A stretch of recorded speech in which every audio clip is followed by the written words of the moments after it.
भयकरी सौन्दर्यरत्नाकरी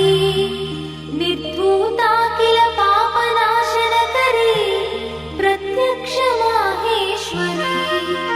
प्राणेयाचलवंशपावनकरी काशीपुराधीश्वरी भिक्षां देहि कृपावलम्बनकरी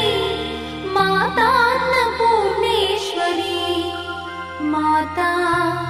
अन्नपूर्णेश्वरी